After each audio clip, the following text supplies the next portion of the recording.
Hello, Solar People, and welcome back to the channel. My name is Trey, an independent artist, where you can find my work at treyhodges.com. And today we're going to be doing some summer study of anatomy. I like to do summer study just to get myself back into the flow of anatomy, brush up on some things that I need to keep in mind so I can go further in art. And today we're doing pelvic bones. Pelvic bones. Now, the difference between the female pelvic bone is more condensed. It is shorter and it is also wider. And there is more of a space for a baby to be born. And on the male, it's just a little bit taller, slimmer. All right, so let's take a look at the color-coded version of these bones of the pelvis. So we have the spine in red. We have the sacrum, which is the flat bone on the back that your spine attaches to.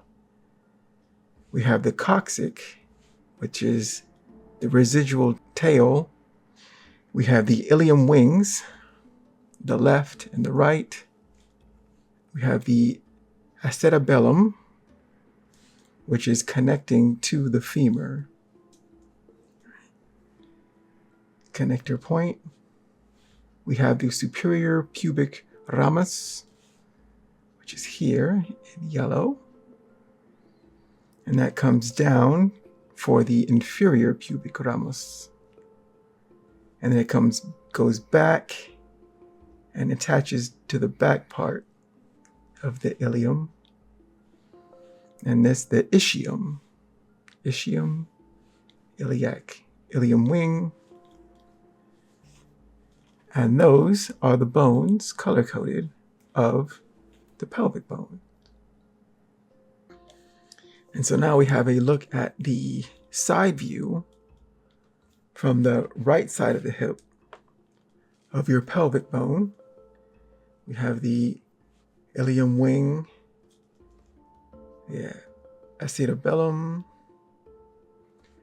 Here is the sacrum, the spine. Sacrum goes into the coccyx.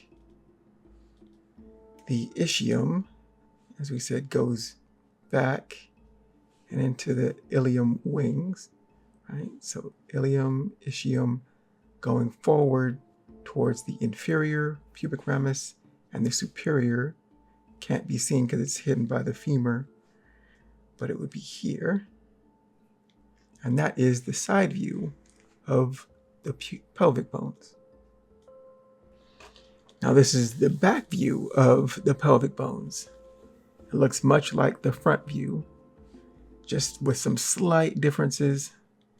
Here's the spine, the sacrum, coccyx, ilium wings, the ischium going forward into the inferior pubic ramus, and the superior pubic ramus, and the acetabellum, which connects to your femur, the femur head.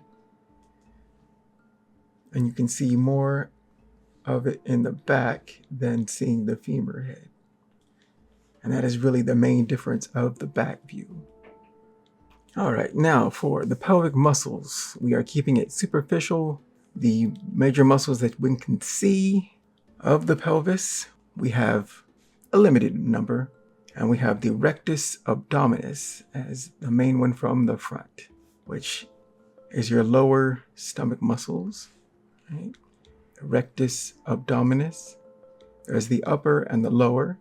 The upper goes to about the belly button, and the belly button is just above the iliac or the ilium bone of the pelvis. And then below that is the lower half of the rectus abdominis.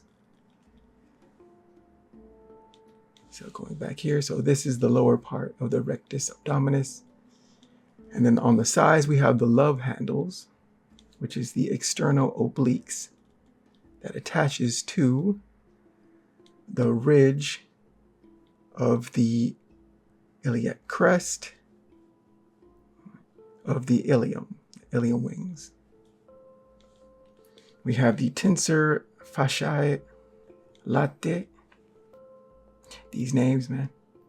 Tensor fascia latae. Oh man. So that's in yellow, which is fascia, which is connecting almost like tendons,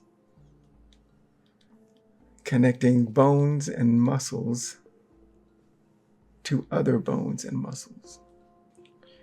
And then on the front, there's the sartorius, which connects from the forward-facing part of the iliac crest of the ilium and goes down and across the thigh to connect to your upper kneecap. So it's a really long muscle, really long, but it goes from the outside, comes across. It's across. So from the iliac crest down and towards the knee. All right, now for the side view of the pelvic muscles, we have the tensor fasciae latae here in yellow, and the gluteus medius and the gluteus maximus in blue. So gluteus medius, and this is the iliotibial tract, which is a dense connector that goes all the way down. Right? Very strong, dense, helps to connect all of this down. So gluteus medius, gluteus maximus on the backside. And that is the side view of the pelvic muscles. Now, the muscles on the posterior, on the backside, it's pretty simple. We have the gluteus medius in green, and the gluteus maximus in blue. A very large, very powerful muscle. The bunsies to help move the legsies. And next week we'll be doing a lot of the connecting leg muscles of the upper thigh. And so those were the bones and muscles of the pelvic region. Hope you learned something, and it was a good brush up. And next week we will study the muscles and bones of the upper thigh region. So I'll see you next week. Take care and keep shining. Bye.